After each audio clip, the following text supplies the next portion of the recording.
جب 26ویں آئینی ترمیم پر فل کورٹ بیٹھے گی تو یہ اس بینچ کا حصہ ہوں گے اور یہ اس کیمپ کا حصہ ہوں گے کہ جہاں 26ویں آئینی ترمیم کے جو بینیفیشری ہے یہ اس کیمپ کا حصہ ہوگی۔ لیکن جیسے شفیع صدیقی ہمیشہ آئین اور قانون کی بات کرتے ہیں، آج انہوں نے یہ بڑا زبردست قسم کا سوال اٹھایا ہے، اور جیسے یہی آفریدی نے کہا کہ ایسی بات ہے تو ہم اپنے اس جوڈیشل افسر کو بلا کر موقف سنیں گے کہ آپ کے خلاف یہ جھوٹا ریفرنس کیوں دائر ہوا تھا، یہ ایسا کیوں کیا گیا تھا۔ یہاں پر کچھ فریقین کو جرمانہ بھی کیا گیا تھا، لیکن جس پر چیف جسٹس نے کہا کہ مناسب ہوگا کہ کیس ٹرانسفر کرنے کی اپیلوں پر دوبارہ ہدایات لے لیں، جرمانے تو ہوتے رہتے ہیں لیکن چلیں کل، اور ایڈیشنل پراسیکیوٹر جنرل پنجاب نے کہا کہ کل اور پرسوں بھی 9 مئی کے مقدمات مقرر ہیں، جس پر چیف جسٹس نے کہا کہ کل کے جو مقدمات ہیں یہ ہم کل دیکھیں گے، لیکن آج کی بات کرتے ہیں تو آج کی بات کریں تو پنجاب حکومت کی اپیلوں پر چیف جسٹس نے انہیں مہلت دیتے ہوئے یہ کہا کہ ٹھیک ہے ہم آپ کو مہلت دیتے ہیں، آپ ثبوت لے کر آئیں اور پھر آپ اپنے دلائل دیں، لیکن پنجاب حکومت کے پاس ثبوت ہوتے یا وہ دلائل دیتے تو وہ بات کرتے، لیکن ان کے پاس ثبوت اور دلائل نہیں تھے۔ تو ناظرین آپ کو بتائیں کہ ایک طرح سے پنجاب حکومت اس معاملے سے باغ کھڑی ہوئی ہے۔ یہ جب سپریم کورٹ آف پاکستان میں اس طرح یہ کیسز آتے ہیں، سپریم کورٹ آف پاکستان جب ان سے دلائل مانگتی ہے، ثبوت مانگتی ہے، CCTV فوٹیج مانگتی ہے، کوئی بھی ثبوت ان سے مانگتی ہے، تو ان کے پاس جو پراسیکیوٹر ہوتا ہے، پراسیکیوشن ہوتی ہے، ان کے پاس نہ ثبوت ہوتے ہیں نہ دلائل ہوتے ہیں، بلکہ آپ کو بتائیں کہ گزشتہ سال، اب 2 دن کے بعد رمضان آنے والا ہے، گزشتہ سال رمضان میں جب یہاں پر ایک کیس کی سماعت ہو رہی تھی، جو حمزہ کیمپ میں 5 ملزمان تھے، ان کی ضمانت کا کیس تھا، جسٹس جمال بندوخیل اس بینچ کے سربراہ تھے، تو انہوں نے جب ثبوت مانگے تھے تو پراسیکیوشن کے پاس ثبوت نہیں تھے، انہوں نے کہا کہ ہمارے پاس ایک گواہ ہے جی، گواہ کہاں کا، ضمانت پارک لاہور کا، وقوع راولپنڈی میں ہوا ہے۔ پھر جیسے جمال بندوخیل کے کہنا پڑا کہ وقوع راولپنڈی میں، گواہ آپ کا لاہور کا، ضمانت پارک کا، یہ کیسی بات ہے۔ پھر جیسے جمال بندوخیل کو یہ بھی کہنا پڑا تھا اس مقدمے میں اس کی سماعت کرتے ہوئے کہ کیا ہم ایک عملدار کے کہنے پر سابق وزیر اعظم کو غدار قرار دیں۔ یہ جسٹس جمال بندوخیل نے اس وقت درخواست دیے تھے۔ جب سے یہ 9 مئی کا معاملہ ہوا ہے، اعلیٰ عدالتوں میں یہ کیسز جاتے ہیں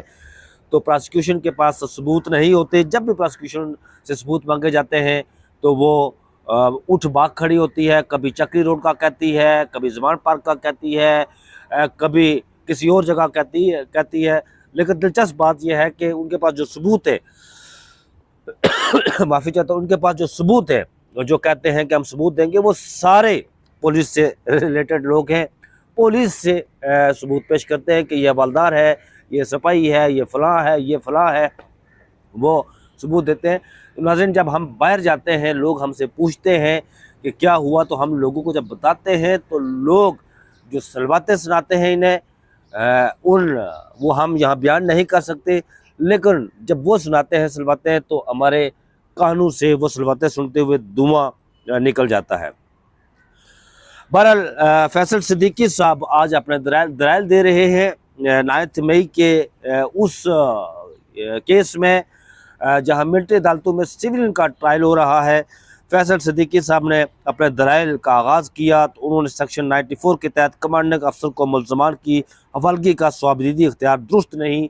یہ ان کا کہنا تھا۔ لیکن آج ایک اور بات آپ کو بتائیں کہ جسٹس نعیم اختر افغان بار بار یہ سوالات پوچھ رہے ہیں، اور آج بھی انہوں نے یہ سوال اٹھایا ہے کہ میں پہلے دن سے یہ پوچھ رہا ہوں کہ ATC جج کا ملزم حوالے کرنے کا کوئی باضابطہ حکم نامہ ہے تو وہ ہمیں دکھا دیں، لیکن ابھی تک کوئی باضابطہ حکم نامہ ہمیں دکھایا نہیں گیا کہ ایک ATC کا جج کس آئین اور قانون کے تحت اس نے ان ملزمان کو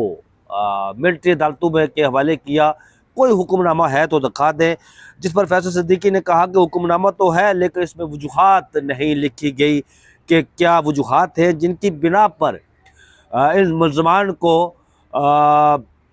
ملٹری عدالتوں کے حوالے کیا گیا، کوئی ایسی وجوہات نہیں لکھی گئی۔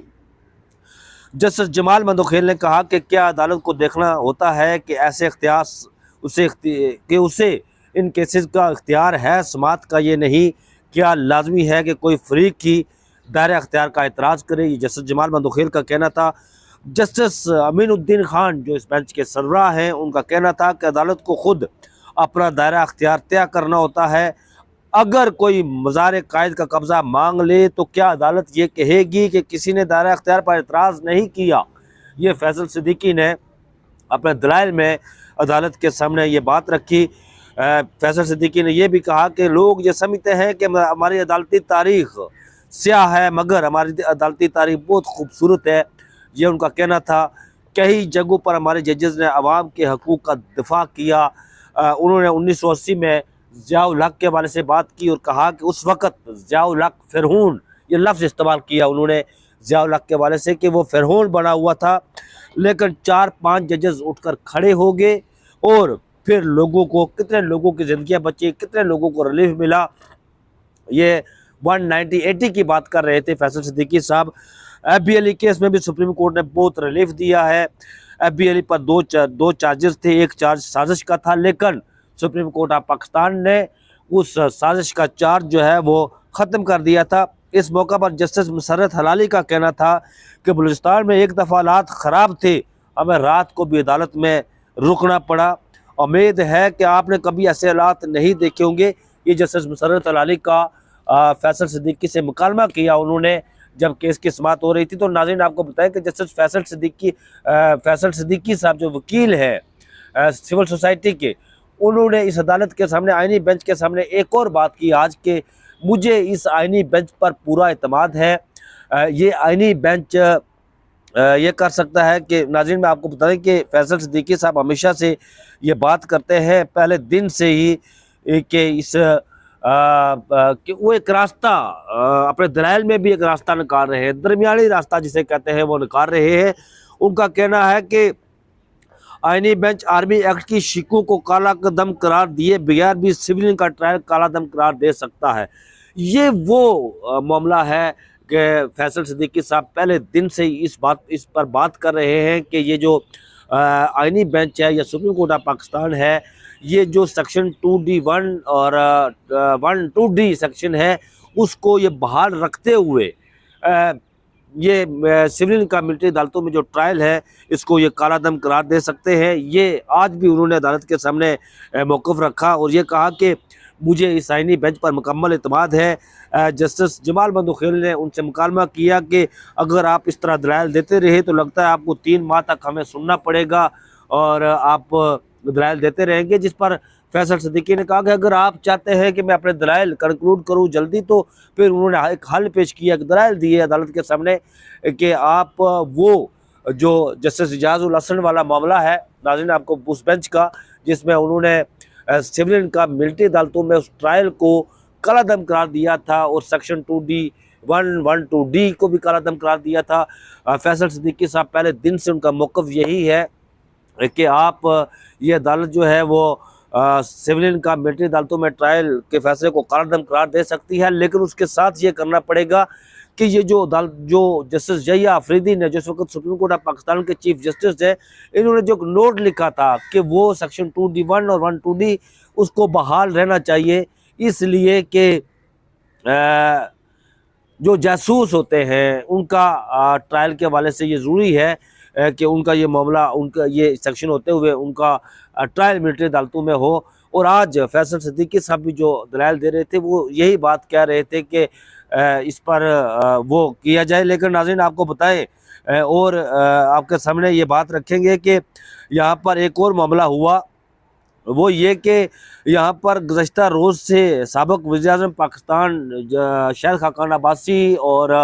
محمود اچکزئی جو گرینڈ اپوزیشن ہے، انہوں نے گزشتہ روز یہاں پر انہوں نے گرینڈ اپوزیشن کی ایک کانفرنس کرنا تھی، یہاں پر انہیں کل ایک ہوٹل بک کیا، وہاں انہیں اجازت نہیں دی گئی، اے سی گیا، ایس ایچ او گیا، فلاں گیا، پھر کہیں ایک مارکی بھی بک کی گئی، وہاں بھی انہیں اجازت نہیں دی گئی۔ اس کے بعد ایک اور آج ان کا یہاں پر ایک ہوٹل میں سیمینار، وہ رات گئے کوئی 1-1:30 بجے کے قریب وہاں پر پہنچ گئے تھے، قبضہ وہ انہوں نے جمائے رکھا وہاں پر، اور اس کا یہ جو سیمینار ہے وہ ہو رہا ہے، لیکن ابھی تک شیخ حقان عباسی صاحب نے تقریر کی ہے. جیسے وہ سیمینار ختم ہوگا اندر کی خبروں کے ساتھ میں انشاءاللہ پھر حاضر ہوں گا. اور اس وقت سپریم کورٹ آف پاکستان میں فوجی عدالتوں کی جو فوجی عدالتوں میں ملٹری کا جو سیون کا ٹرائل ہے اس کی کیس کی بھی سماعت ہو رہی ہے. جیسے وہ ختم ہوتے ہیں تو ہم آپ کے سامنے انشاءاللہ پھر حاضر ہوں گے. آپ ہمیشہ میری دعاؤں میں رہتے ہیں. اللہ تعالیٰ آپ کو سلامت رکھے, خوش رکھے, شاد و آباد رکھے. خوشیاں, کامیابیاں, کمرانیاں آپ کا مقدر ہوں. اس التماس کے ساتھ کہ مجھے اپنی دعاؤں میں یاد رکھیے گا. یہ چینل آپ کا اپنا چینل ہے, اسے سبسکرائب کیجیے گا, لنک شیئر بھی کیجیے گا, اور ٹلی کا بٹن بھی دبائیے گا جو آپ کو خبردار کر دے گا جب میں ویلاگ کروں گا تو وہ اسے اپلوڈ کروں گا تو وہ آپ کو بتا دے گا کہ میں نے ویلاگ کیا ہے اور آپ اسے اپلوڈ کیا ہے. میں آپ کی محبتوں کا مقروض ہوں. مجھے دیجیے اجازت. اپنا بہت سارا خیال رکھیے گا. اللہ حافظ.